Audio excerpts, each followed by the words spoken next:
grab your popcorn, grab your decapitated head, get your butter, get your bag of blood. This is the 2022 edition of the 31 Days of Dread, where Peter A. DeLuca, aka Pad, your boy here, the film buff, does one horror movie a day, and that's me talking. I'm your host. I'm not a vampire. I'm almost a zombie because I've just been doing nothing but watching these movies so I can discuss them all with you.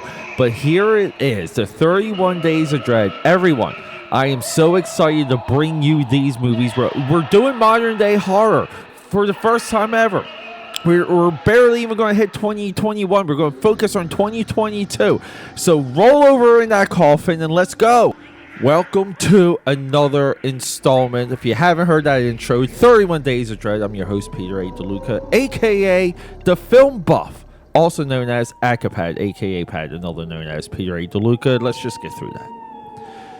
100 milli, that's our budget for this movie. We haven't spoke budget in quite a few turns of the 31 Days of Dread 2022 Year 6 edition.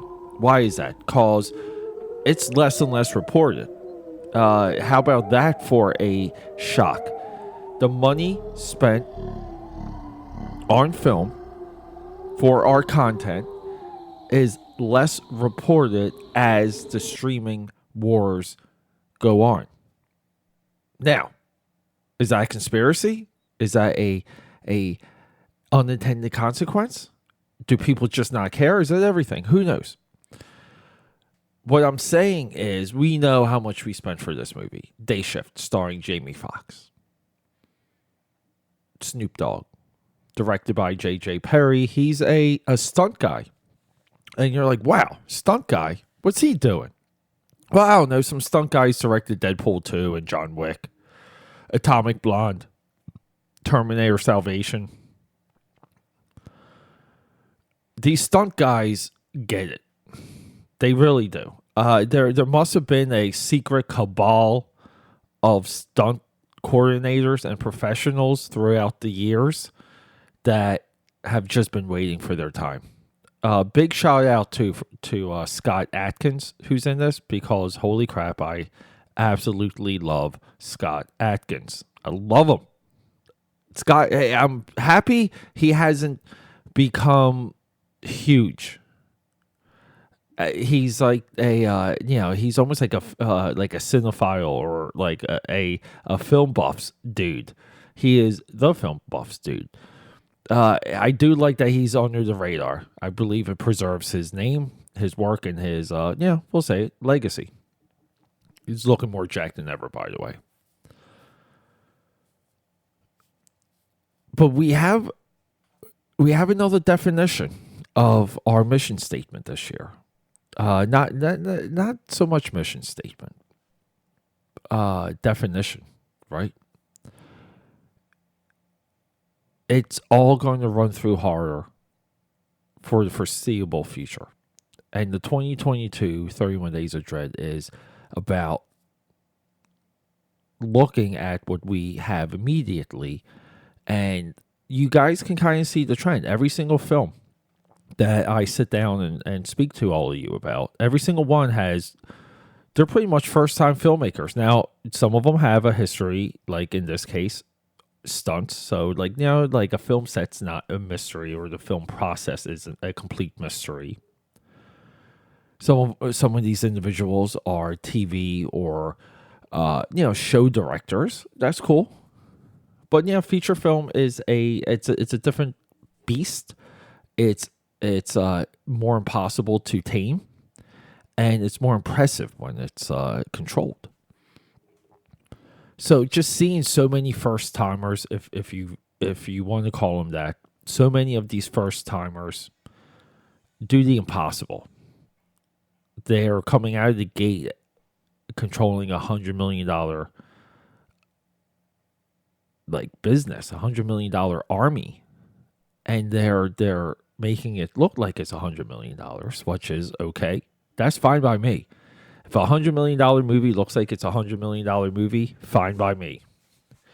I kind of, if I were to guess, I would have said 120 though. Like that's where I would have put this movie. So what's the plot? Day Shift is simple.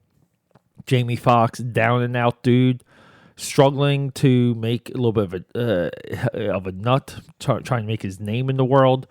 He keeps his day job from everyone he knows outside of the people he works with, and his day job is hunting vampires during the day.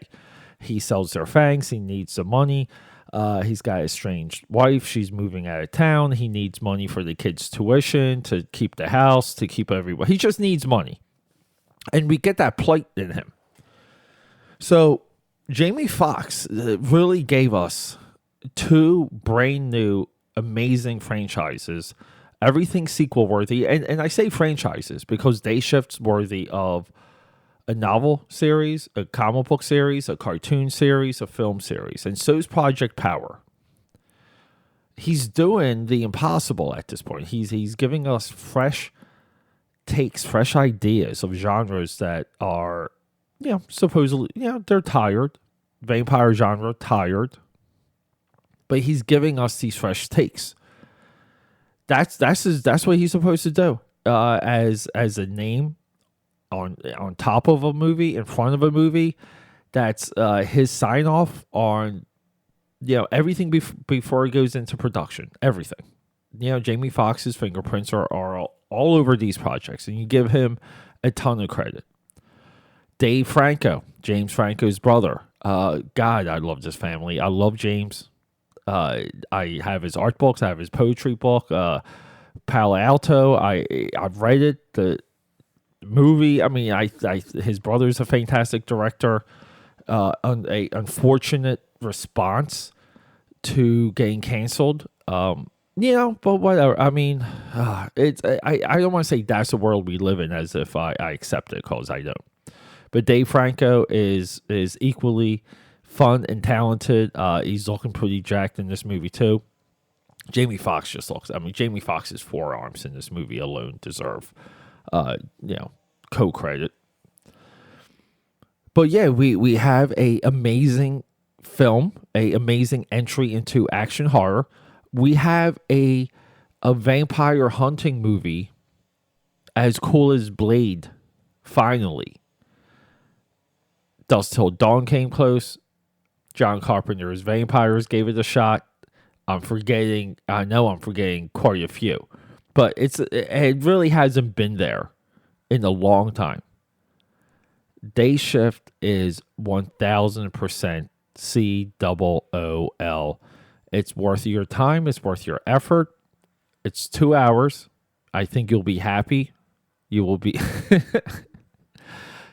Will this film make you happy? Will this film want you to want more? Yes. Will this film keep you on your butt? Will it keep you glued? Will it? Is there a little bit of that disappointment or that dopamine disappointment when something ends? Just like how Crackhead's high runs out, and you want more. Yes, you want more. When Netflix throws up those thumbnails at the end of this movie, you want more. You do. I think this movie's funny. The action is 1000% there. The angle on the vampires, there's a hierarchy to the vampires. Everything is there. Everything is explained. I feel like this movie does for vampires what John Wick did for assassin movies, or what Army of the Dead did for zombies. The tiers are there. It's all explained. Rocking and rolling. I cannot recommend this movie enough. I absolutely love it. Going to watch it again, but coming up next is Barbarian, that just dropped on HBO Max. And yeah, we have a different take on that. I'm sorry. We have a different take. So let's get to it.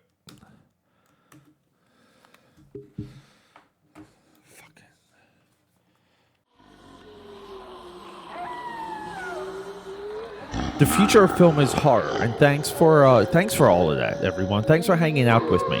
Getting back to my point there. The future is horror.